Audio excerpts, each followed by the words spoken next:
Look at this stud. He's probably on a run right now, honestly. Yeah, what's up? What's up? What's So up? open up the outdoors. He's What's up? chilling. Rare Vinny in a chair. Oh, what's up, Gotta bro? start training again.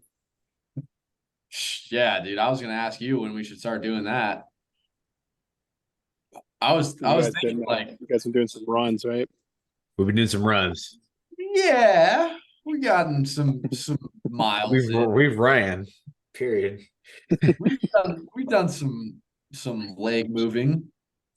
Uh As long as you could do that swim, the adrenaline will carry you the rest of the way. that's what I was thinking, dude. We were We on were the at the beach. beach yesterday, and we were like getting some strokes in. We were like, "Oh, we're sinking like freaking lead, dude." I felt pretty good. I felt better yesterday than I have because I was in a pool doing them. The only thing that sucked yesterday is open water. It's an open ocean, so I'm just getting rocked by waves. I'll be like, come up for air, just Yeah, crushed by a Yeah, wave. the ocean's tough. But yeah, no, I figure that's the thing. I figure if we just get the swim down, I mean, really, my prep is just going to be the swim and some miles on the legs. I don't think it's Yeah, too complex. maybe try get some laps in at the pool. yeah. Yeah, you those. Get a few in. Oh, that's awesome, dude. Well, bro, we appreciate you being here on a holiday eve. I know it's basically everybody's like observed holiday. Mhm, Um, mhm. so I was on a meeting. I have a set meeting with the sales team at today at this time, and like nobody showed up except for two guys. And I was like, "Where the hell is everyone?" Like, well, I think it is an observed holiday, from my understanding. So Yeah, yeah, people have been Jacob, we since appreciate Friday. I feel like. yeah, Jacob, we appreciate you being here too, man. We were like, yeah, we'll still run ISI. Oh, Why? guess who's in here, man? Guess who's in the waiting room? Freaking Liam, dude. yeah, Nice. I yeah. thought Drewski was gonna be a lock. I'm not gonna lie. I was gonna guess Drew. Liam's a G. I don't think I've had Liam. Has Liam been on ISI with me before? I don't know if I've seen him. I think he has like once or twice. I always see him on nutrition, but I know he's usually working. Liam, what's up, bro? Good to see you, bro. Liam's gonna. I'm Yeah. waiting for his chat message. Hey, there it is. Hey, I knew. I was like, wait, give it 10 seconds. My guy's gonna drop it in the chat. Liam, what's up, man? Appreciate you being here too, brother, on the observed holiday. So, guys, I think the biggest thing and the most advantageous thing we can do tonight, since it is a smaller group, is prep you guys for what our plan is here for ISI for the next month or so. We wanted to start it today. That was actually the plan, but we intelligently forgot that it's an observed holiday and that there would probably be nobody here until we opened the call. So we're probably going to delay that start to next week. However, I think it's well worth our time to get into it with you guys on what the plan is and what we're going to be moving into, so you guys can mentally prepare, and everybody watching the recording and reading the recap after this evening can kind of mentally prepare for it, because it is going to take a little bit of a hands-on, kind of got to be on the call to take part in it. So yeah. Gabe, you want to start breaking it down for everybody, brother? Yeah, absolutely. So we're gonna walk you guys through an exercise that Joey and I have done, and Joey and I continue to do, that has just brought so much clarity to not what exactly we want to do, but where we want to be at the end of our lives. There's this quote, and I'm not sure exactly where it came from, but the quote is that you should spend your life doing things that will last beyond your life. You should spend your life doing things that will last longer than your life itself. And so what we want to do here is we want to do an exercise that's going to give us a ton of clarity just on like, what is it going to say on our tombstones, essentially, right? If you look around tombstones, you go to a cemetery, the things that are on tombstones are things that last beyond the person being dead, that impact beyond the person dying, right? It's not things like how much money the person made or their accomplishments or their accolades. It's always things like loving brother, loving husband, right? Loving father, loving son. And so what we're going to be doing over the next 4 weeks is we're going to be writing our eulogies. Okay, writing our eulogies. Everyone here knows what a eulogy is, right? Cool. I'm familiar. Yeah, 100%. We're going to be writing our eulogies, and we have a very, very specific prompt for our eulogies that is going to give everybody a lot of clarity, so that it's not just a bunch of brain splat like on a freaking sheet of paper and randomness and like, I just want to be a good person. we're going to have a prompt that gives you guys a ton of focus. So you literally know at the end of my life, what is the exact words that I would love people to recognize me by? What would I want people to say about me based on the life that I lived? And then we're going to go through a 4-call process that allows you to start working towards your legacy, right? What you want your tombstone to say, what you want people to remember you by. So yeah, that's going to take us 4 calls. Again, it'll be a month. We'll start the first one next week, and it's going to be great. Hell yeah, gentlemen. What questions do you guys have just immediate top ahead that we can talk about today, kind of using today as like an info call before we start that unit?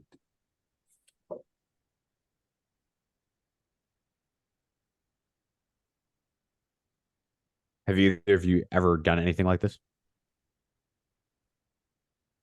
I've heard of this exercise. I was gonna say I've heard of this exercise. I haven't done it.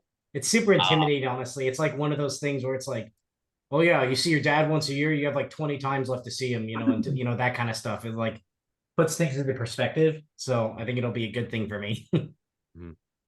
Yeah, dude. Yeah, man. You will cry when you read it. Like, oh shoot. like I'll read mine. Like me and Gabe will both read ours next week to just give everybody kind of the groundwork. And like guaranteed, like I'll have tears in my eyes, guaranteed. Even when we did this the first time with one of our mentors, Matt DeLong, like when he went to read it, he couldn't even read it to the group. He had Jeremy read it because he was tearing up too much, reading his own. And it's not real. He's alive. He's alive, right? He's not actually reading his eulogy. He's reading the one that he wrote for himself. But it's that important, and it brings out that much emotion in you. It gives you that much clarity that it's really, at least in my mind, going to become a staple exercise for guys in this program, and probably is going to be something that we work into the updated default action installation system. Like it's going to be a staple exercise. So we're excited to kind of run through this unit, and we're taking literally 4 ISI calls to do it because I think it is that intense and requires that much actual application, right? Mm-hmm. And yeah, dude, it's gonna be killer. It's gonna be killer, man. We might have to read each other's just so nobody gets too teary-eyed on these calls, right? Yeah. But and I'm excited. Yeah, it's really interesting because you're going to be writing it from the point of view of somebody talking about you. So it's not going to be like, I was this, I was that. It's going to be like, Vinny Sotil was XYZ in this way, in this area, and impacted XYZ people in this way, in this area. And so it's just going to really put into perspective, like how are the people who you love and the people who you impact, how are they going to view the life that you lived, right? How are they going to view the life that you lived? And I think that's just such a powerful perspective, because what it does is it makes every single thing that you write down and every single thing that you do greater than just you. It makes it about more than just you. It makes it bigger than just yourself, right? And that's where I think a lot of the emotions come in, is when you realize that, man, every single move that I make as a man is going to have an impact, and it's going to have an effect on the people around me, whether I like it or not. So I get to decide what that impact is. I get to decide what that effect is. And, there's a little bit of intimidation, like Jacob said, because naturally you're going to desire things that you've already accomplished, that you already do, that you already have, that are already part of who you are. But you're going to write things down too that you haven't done yet. You're going to write things down too that you aren't yet. You're going to write things down too that you haven't accomplished yet. And that's where the challenge comes in, right? That's where some of the fears will come up, where you're thinking like, man, like this is what I want, but can I actually accomplish this? Can I actually become this person? Can I actually do the things where I doubt that I'm even capable, but I'm saying here that I would love for people to view me as that man long after I'm gone, right? So that's where a lot of the emotions came up for me, at least, right? Like in those things that you hadn't done yet, like, oof, like I got work to do and I don't have that much time left, right? I got a lot of shit to do, man, and not a lot of time to do it. Yep. Yeah, man. No, I mean that is the big gist. Do you guys have any follow up on that, Vinny, Liam? I was gonna say there's a quote I like by Leonardo da Vinci. He said, like on his deathbed, I'm gonna paraphrase and butcher it, but it was something along the lines of, "I've offended God and mankind by having done so little with my life," and that was Leonardo da Vinci at the end. So let that sink in. Yeah, that's Right. Yeah, man. Yeah. And I think the biggest thing that, in my opinion, this does for you as well, that I'm still learning to apply is it gives you a lens through which you make decisions.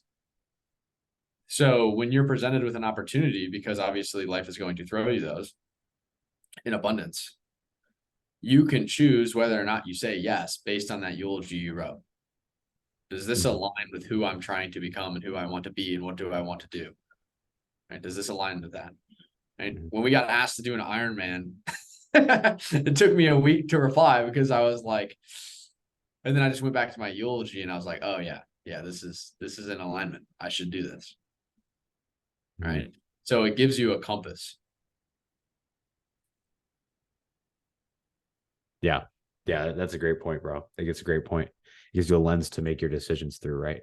Especially those things where it's like, it's a lot like the identity, because at the end of the day, like this eulogy is a really a statement of what you would like your identity to be on your last day, right? Like when we write our initial self-identity, it's like, this is who I am right now. Who do I want to be on my last day? Right? Who do I want to be on my last day? Which is a lot bigger than just right now. It's a lot bigger than just right now. And so it makes decision making extremely easy, or not easy, but it makes it much more obvious. It makes it much more clear, right? Because just like Joe, you can ask, am I the type of person who wants to be remembered as the dude who worked out when he felt like it, or the guy who was an example of discipline and drive? When you're like, yeah, should I go to the gym or should I push it off another day? Right? Like, boom, simple, very simple answer. Right? Doesn't necessarily make it easy, but very simple answer. With the Ironman, like you can weigh the pros and cons logically. Like, yeah, this is going to affect my other training goals, the time commitment, the money, blah, blah, blah, blah, blah. But am I the person who was brave and conquered challenges? Right? Is that what they're going to remember about me? Then yes, I'm doing the Ironman, period. Right? So I love that. I love that point, man. Makes decision making very clear.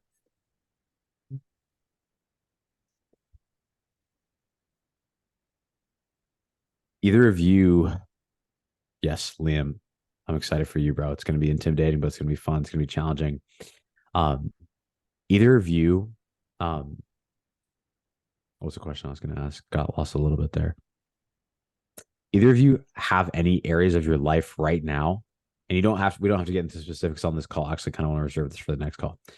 But do either of you have areas of your life right now, you can just say yes or no, where you're presented with a decision and you're just stuck on which one to do? Either of you experiencing that? I know I was experiencing that massively in this past few weeks. Yeah, definitely. Yeah. With what, Gabe? With what? Oh man, we'll get into it Next week. Next week. Next week. Yeah. Yeah. Intense, right? You're standing in the shower and you're weighing those options. And you're thinking through all the pros and cons. You're thinking through all the fears. You think through all the discomfort and the unknown. You're thinking through all the benefits. You got to ask yourself, like, am I going to be the guy who backed down because I didn't fucking know what to do? Or the guy who acted because I was very clear on who I wanted to be? Yeah, man. When it comes to decisions too, one other thing that I can throw your guys' way, I just learned this with college sports. This is one of the big pull-aways that I had from my college coach.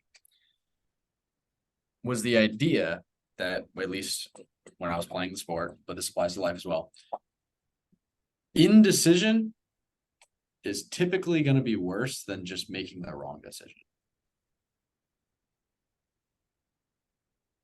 So I got peppered for that. Because one of my things in the position I was playing was you got to quick fire, move the ball up the field, up the field, up the field, up the field. And sometimes I'd get it and I'd be like, I could chuck it up the field, but I could also ping it this way. And I'd kind of get stuck in the in-between. And that's fine when you're younger. And then when you get to college and everybody's fast and everybody's moving, you're going to get clobbered. You're going to lose the ball. You're going to get cracked by the other team. So that was a hard lesson that I had to learn of, like, I'd rather just make the wrong decision and be fast and try to recover than sit there with my thumb in my butt and not know what to do. Right. So this gives you that lens to go and make decisions fast. You don't have to be indecisive. You don't have to sit there and wait.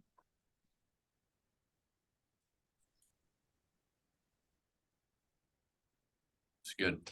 Indecision is a paralyzer, but if you make the wrong decision, you could just fall forward. Exactly. Fall forward, baby. Well said, Vinny. Well said. Love that. Good stuff. Yeah. Yeah, guys. I think it's a pretty good intro breakdown of the eulogy. Again, there's going to be 4 calls that we use to actually complete this activity. And we're not going to reveal to you exactly what the calls are, but we will reveal that the next call is going to be next Monday. Okay. Mark your calendars. I believe that is the 10th, if I'm not mistaken. Yes, it's the 10th. We're going to be giving you guys the prompts to write your eulogy so that you have extreme clarity with exactly who you want to be at the end of your life. With exactly who you want to be at the end of your life. So. Oh, Drewski popped in. Drew. Hey, what's going on? I knew he was coming. I knew he'd be here. He's got a streak. Drew, we were just covering the next 4-week series that we're going to be doing, brother. And you are already super familiar with it. And what we were taking today to do was just use it as almost like an info session, since it is an observed holiday. And you know me and Gabe, we didn't realize it was an observed holiday until about 4:59.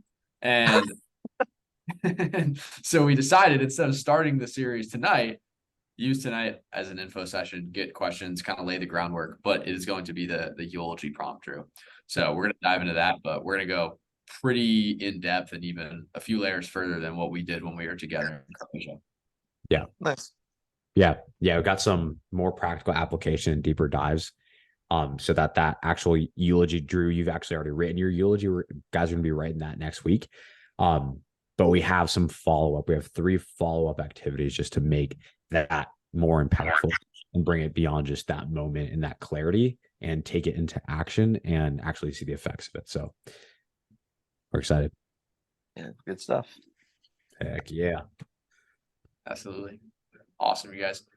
Do you guys have any follow-up or any questions in regards to this series? Because that's really what we wanted to just take tonight to do, was just give you guys clarity as much as we can before we get into it. But other than that, we don't have much. So unless you guys want to get into anything specific or there's anything you want to chat with, because it is a holiday, we're totally okay with wrapping it early, need be. If you guys don't have anything, we don't want to hold you guys here hostage or anything like that.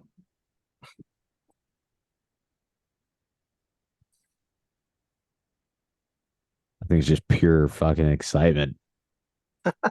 This is nervous. No, people are nervous, bro. This is a scary prompt. It's not, it's exciting, but it's nerves. Like, it is nerve-wracking activity. Yeah, this will be one of the few strings of ISI calls where we actually have a little bit of homework involved, but it'll be hyper intentional activity. All in a row, homework back to back to back to back. It's gonna be so fun though. It's gonna be great. Yeah, but it'll be all hyper valuable activity. So, guys, we're pumped. We are pumped. Is there any other way we can serve you, Vinny, Liam, Drew today, other than introing this series here next week?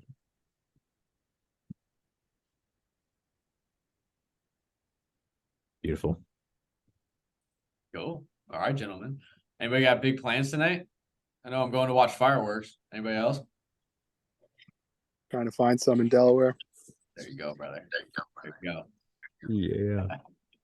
Greatest country on earth. I don't know why we're doing it on the 3rd, but that's fine by me, I guess. Back to back. We got 2, man. Yeah. I will say I got to meet so obviously I know Joey's girlfriend. This is just a funny story for you guys. This maybe has something to do with iron sharpening iron, probably. But I got to meet Joey's girlfriend's sister. Joey's girlfriend has a twin sister. Okay. Twin sister. And all of her like friends. And if you guys don't know, Joey, Mr. Joey, corn-fed Joey over here, is with a lovely Latina lady. Okay. And when I say lovely Latina lady, I don't look at this guy. When I say lovely Latina lady, what I mean is that she is from Peru. She is as Latina as it gets. Okay, she is as Latina as it gets. Like, you guys think I'm Hispanic? You guys think I am Hispanic? No. I look, and I was, oh my gosh. When I, yeah, there you go. I'm whitewashed. I'm like, I'm totally Americanized, like understand Spanish, barely speak it type. No culture in me, Hispanic culture.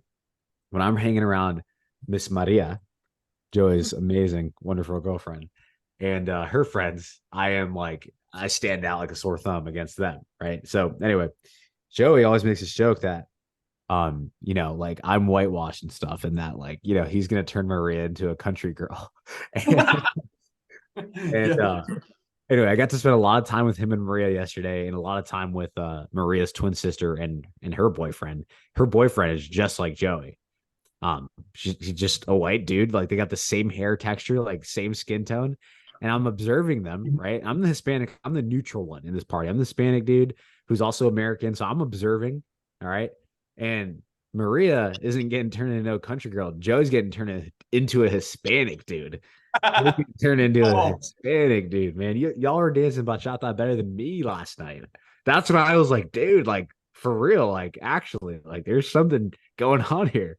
I'm just a better dancer than you, bro. Just tell the people. Tell them. I don't know, man. This is the real iron sharpening iron is I got to teach you how to dance, bro. Oh, I did all I needed to do, man. Oh man. You just want to tell people that I was a better dancer than you? That was the whole point of the story. No. Is that you're more Hispanic than me? I'm getting there, brother. Awesome. Classic story. Yeah. Classic that only us six will ever know. Yes. Awesome. Oh, all right, man. you guys. Anybody have any follow-up? Anything? Any follow-up to Gabe's story? Jeez. This guy Gabe. Liam put a laughing face. Yeah, that's follow-up. That's fair. It was funny. All right, you guys. Well, we will see 2 of you guys in about 10 days here. Yeah. Yeah. Fantastic. All right, you guys. Hope you have an amazing holiday. Come prepared next week. Bring a journal or something you can take notes on. You can use your phone too, though, honestly. But come prepared for notes. And if you have any questions in the meantime, as you're getting mentally prepared for this, let us know. Our only request is do not cheat and look up the prompts online on how to write your own eulogy. I brought it up because I just got to address it. Don't cheat. Drew's already done the first week. That's all right. Yeah, you've already got the first part, but awesome, you guys. Hope you have an amazing holiday. Talk soon. Have a good night, guys. you too. Bye, guys.